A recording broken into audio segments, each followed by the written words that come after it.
Bismillah, Ana sudah wajib menikah dan sering terfitnah wanita. Ini sudah di printer ini dari kemarin, sudah siap pertanyaannya. Ana sudah wajib menikah dan sering terfitnah wanita, tetapi belum ada uang untuk resepsi. Mungkin Ustadz ada saran buat Ana. Siapa ikhwah yang mau bantu nih bikin resepsi nih? Dan bagaimana cara mengatasi depresi karena akhwat? Nah, ini depresi mendalam nih. Pertama, rahimakumullah, ya. Pertama perlu disadari, mahar yang terbaik adalah mahar yang paling murah. Aisaru. Mahar yang paling baik adalah mahar termurah. Maka anda wahai bapak dan ibu, bertakwalah kepada Allah yang memahalkan mahar putri anda. Kasihan nih si penanya, ya. Kenapa? Mahar terlalu mahal. Kalau mahar terlalu mahal, akan terbuka pintu perzinahan yang sangat banyak. Dan si pemuda bakal mudah ya untuk berbuat apa? Minimalnya onani, nasallahu afiyah. Akan mudah terjerumus dalam apa? Melihat website film-film yang gak layak untuk dilihat. Ya, bermula dari apa? Mereka berlomba-lomba menaikkan mahar. Makanya Anda harusnya berlomba-lomba apa? Memurahkan mahar pernikahan putri Anda. Harusnya seperti demikian, bukan dimahal-mahalin, dimurahin. Nah, Syekh kami ya, Syekh Abdullah bin Umar Al-Mar'i juga demikian, menikahkan putrinya dengan mahar yang sangat murah. Ketika putrinya dinikahi muridnya sendiri, ya, murah banget, bukan harga pasarannya mahar istilahnya. Nah, apa? Dia ingin mengamalkan sunnah Nabi SAW. Bantulah mereka. Ya. Kedua, kalau memang dia sudah dapat jodoh yang cocok, dia belum mampu, maka teman-teman ta'awun, tolong menolong untuk membantu dia. Ya, bukan hanya korban gempa, korban Semeru meletus. Ini korban apa? Gempa syahwat ini menderita dia. Ya, gunung syahwat ini meledak ini, bahaya. Bantu dia sama teman-teman ya, ahibati fillah. Bagaimana cara mengatasi depresi karena akhwat? Ya, mengatasi depresi karena akhwat ya sabda Nabi SAW. Ya ma'syarus syabab, ya wahai para pemuda, apa kata Nabi? Tazawwaju, nikahlah kalian. Ya, man istata'a minkumul ba'a falyatazawwaj.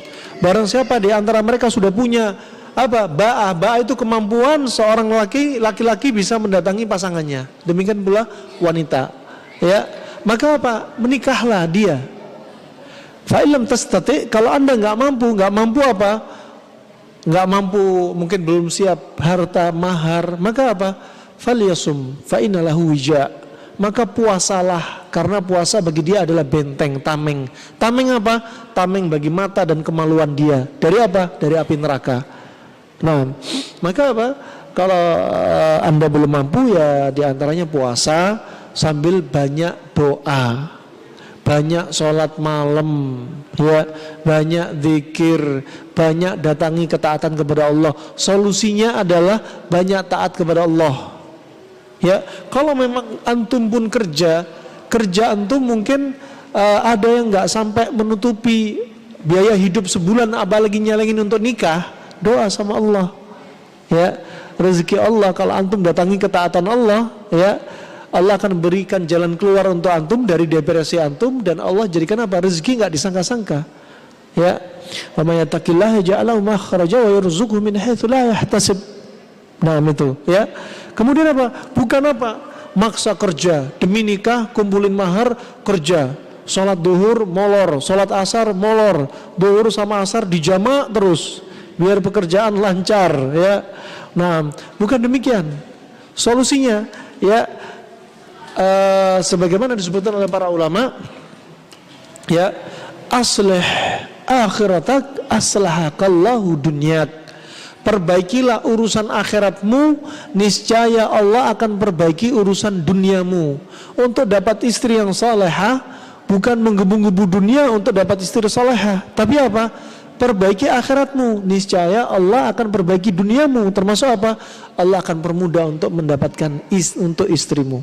Nah, maka apa? Semakin taat kepada Allah Subhanahu wa taala, bukan semakin jauh dari ketakwaan, semakin sering berbuat onani, permisi akramakumullah, semakin melihat film-film yang enggak layak untuk dilihat untuk memuaskan dia yang belum mampu.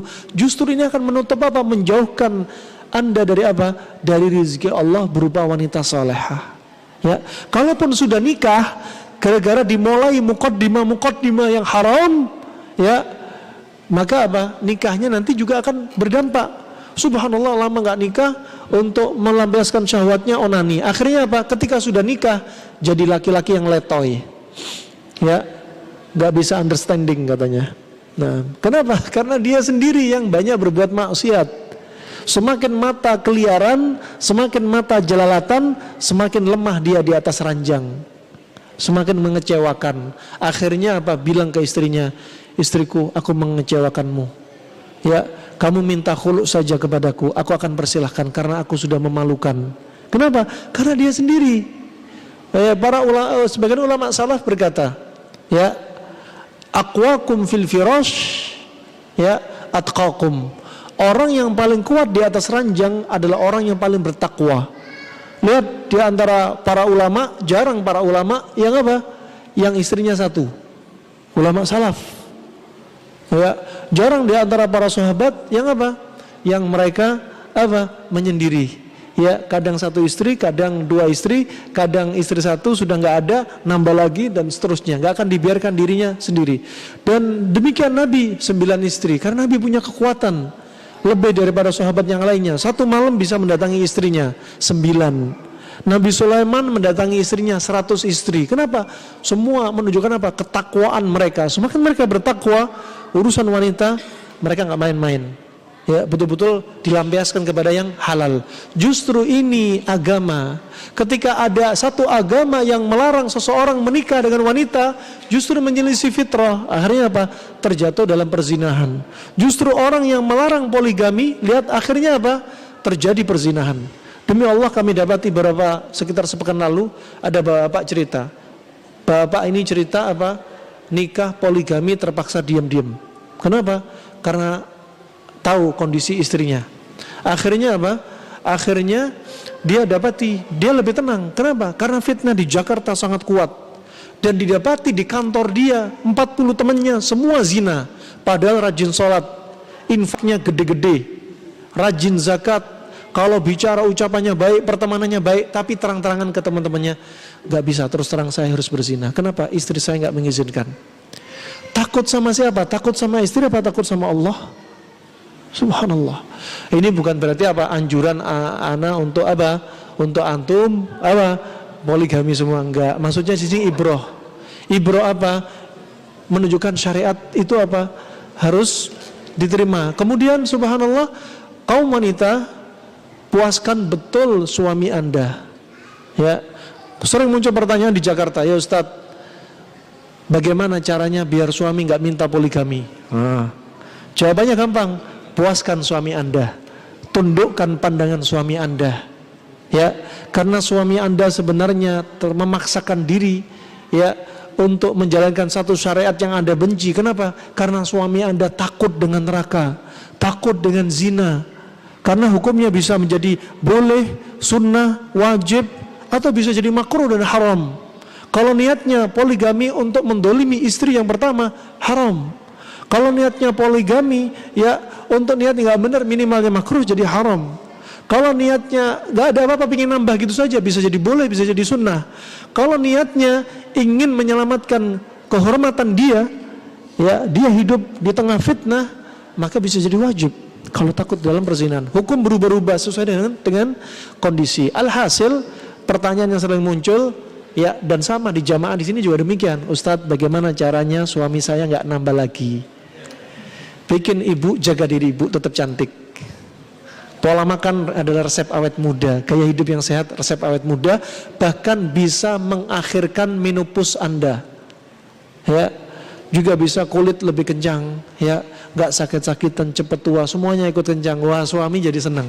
Ya, suami jadi senang. Nah, jadinya suami sering kemana-mana ngomongnya, aku sih maunya 1 rasa 4 aja dah gitu. Karena apa? Dipuasin sama istrinya. Nah, wallahu a'lam bishawab. Sepertinya itu saja karena sudah waktu Isya. Jika ada salah ucap dari saya harap dimaklumi, jika ada benarnya dari Allah semata ya harap dimaklumi dari kesalahan saya.